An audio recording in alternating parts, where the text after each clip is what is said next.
नमस्कार। ज़िंदगी सुपरफास्ट में आप सभी का बहुत बहुत स्वागत, वंदन, अभिनंदन। मैं मंगल स्वरूप उपस्थित हूँ हरिशंकर परसाई के प्रसिद्ध व्यंग एक और जन्मदिन के साथ। मेरी जन्मतिथि जन्म मास के पहले वाले महीने में छपी थी।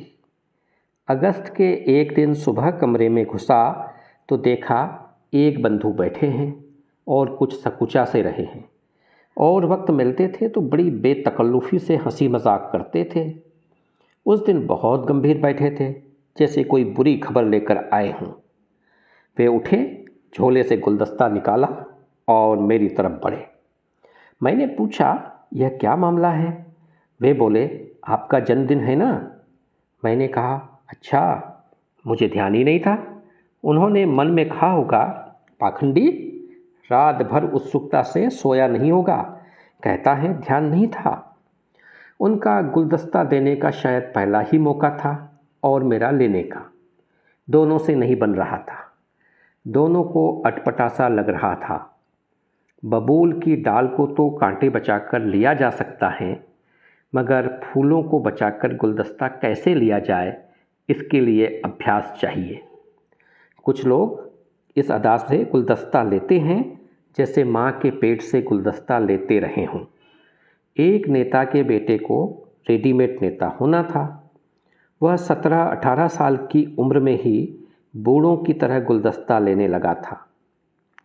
कुछ मैंने ऐसे भी देखे हैं जो गुलदस्ता इस तरह से लेते हैं जैसे कूंजड़े की टोकरी से गोभी चुरा रहे हों। एक नेता गुलदस्ता ऐसे पकड़ते हैं जैसे लठ पकड़े हों।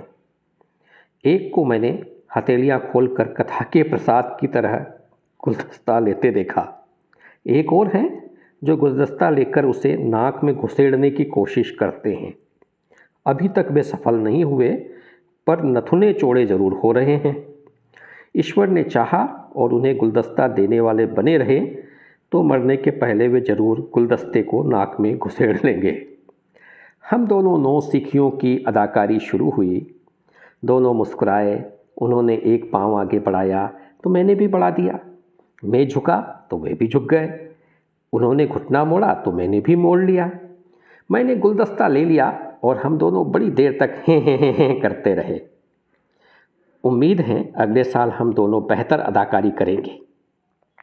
वे चले गए, पर मेरे मन में आग लगा गए, आस पैदा कर गए। दिन भर धड़कनों में गुजरा, नज़र सड़क पे लगी रही। हर राहगीर को मैं बड़ी लालसा से देखता कि यह शुभकामना देने आ रहा है। वह आगे बढ़ जाता तो सोचता लौट कर आएगा।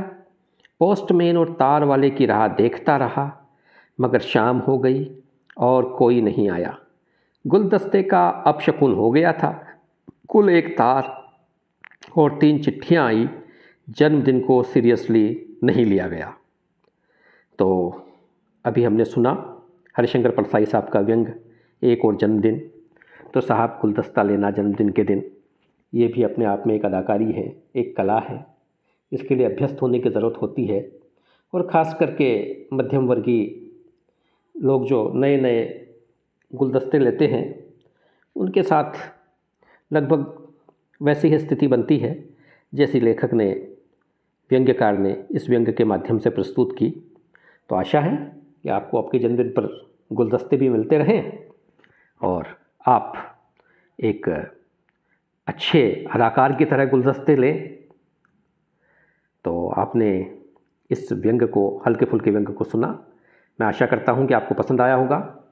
और इस व्यंग को सुनने के दौरान लगभग 4.5 मिनट आप इस सफ़र में हम सफ़र रहे, तो इसके लिए दिल से आप सभी का बहुत बहुत धन्यवाद।